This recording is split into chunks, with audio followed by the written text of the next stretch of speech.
नमस्कार, final post देख रहे हैं आप। मैं आपका आदर्श। कल खुफिया विभाग के द्वारा एक अलर्ट जारी की गई कि नेपाल के रास्ते बिहार में 3 आतंकी घुस चुके हैं और आज हाई कोर्ट को एक मेल आता है कि पटना सिविल कोर्ट को हम बम से उड़ा देंगे।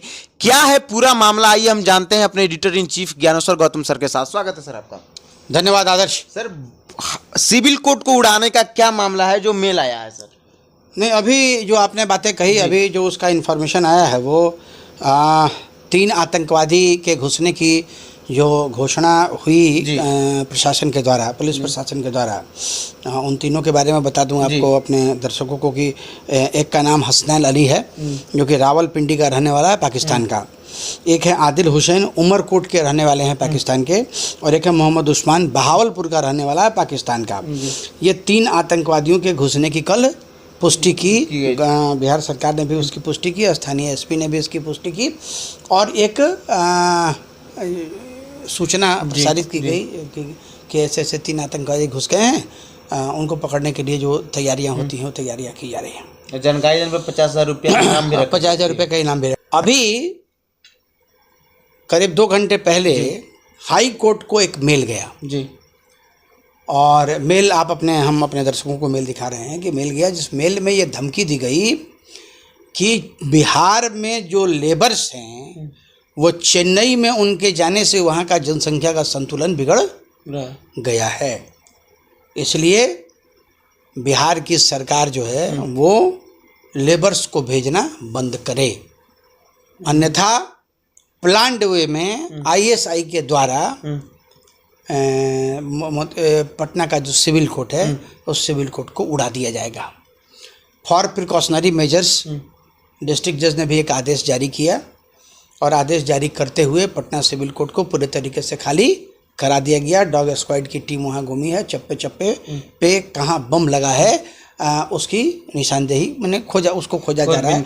हालांकि मुझे लगता है कि ये किसी सिरफिरे का ही काम है। बावजूद इसके सावधानी हटी, दुर्घटना घटी, तो उसके नज़र प्रशासन अपना काम कर रही है। दुर्भाग्य की स्थिति यह है कि इस तरह की घटनाएं धीरे धीरे बढ़ती जा रही हैं।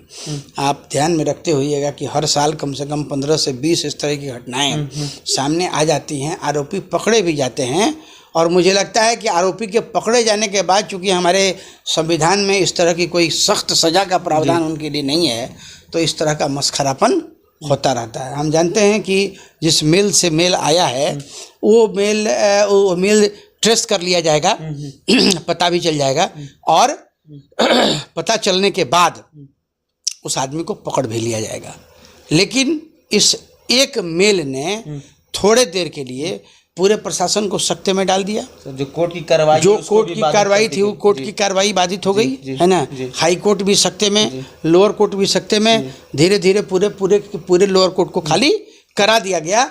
तो ये जो स्थिति है, इस स्थिति से निपटने के लिए सरकार को कुछ कड़े कानून बनाने होंगे ताकि इस तरह का जो मस्खरापन करने वाले लोग हैं उनको चिन्हित करके उनको दंडित किया जा सके। सर, ऐसा है तो आईएसआई को तमिलनाडु से क्या लेना देना है कि वो ऐसे धमकी देगा?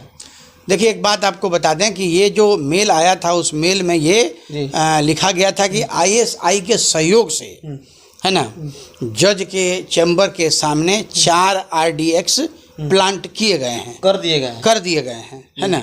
और इसी के मद्देनज़र इस तरह की जो प्रिकॉशनरी मेजर्स था उसको उठाया गया और उस जगहों को खाली करा लिया गया। सर, बिहार को क्यों टारगेट किया जा रहा है, जो अभी 3 आतंकी जो घुसे हुए हैं नेपाल के रास्ते बिहार से? देखिए, चूँकि नेपाल की जो सीमा है वो एक खुली सीमा है ना। नेपाल की सीमा है, भूटान की सीमा है, तो कुछ देशों के साथ हमारे वीज़ा वाला स्थिति नहीं है। वो ओपन बॉर्डर है, हम एंट्री कराते हैं, एंट्री करा के जाते हैं। भारत और नेपाल के बीच में तो बेटी रोटी का रिश्ता है और 4,788 किलोमीटर संभवतः, मैं आंकड़ा शायद भूल रहा हूँ, लेकिन इतनी लंबी सीमा हमारी नेपाल के साथ लगती है। तो चूँकि खुला बॉर्डर है तो इस वजह से आतंकवादी बहुत आसानी से इस रास्ते का उपयोग कर सकते हैं। बिहार में चुनाव है, इसको लेकर देखिए, बिहार में चुनाव है, अभी प्रशांत किशोर की सभाएं हो रही हैं, अभी राहुल गांधी की सभा चल रही है, अभी भारतीय जनता पार्टी की सभाएं चल रही हैं। तो किसी भी सभा में अगर इस तरह की कोई अप्रत्याशित घटना घटती है जो आतंकवादी क्रियाओं में संलिप्त हो जाए और उसका शिकार बन जाए तो नुकसान तो होगा, क्योंकि भीड़ काफ़ी संख्या में पहुंच रही है हर रैली में।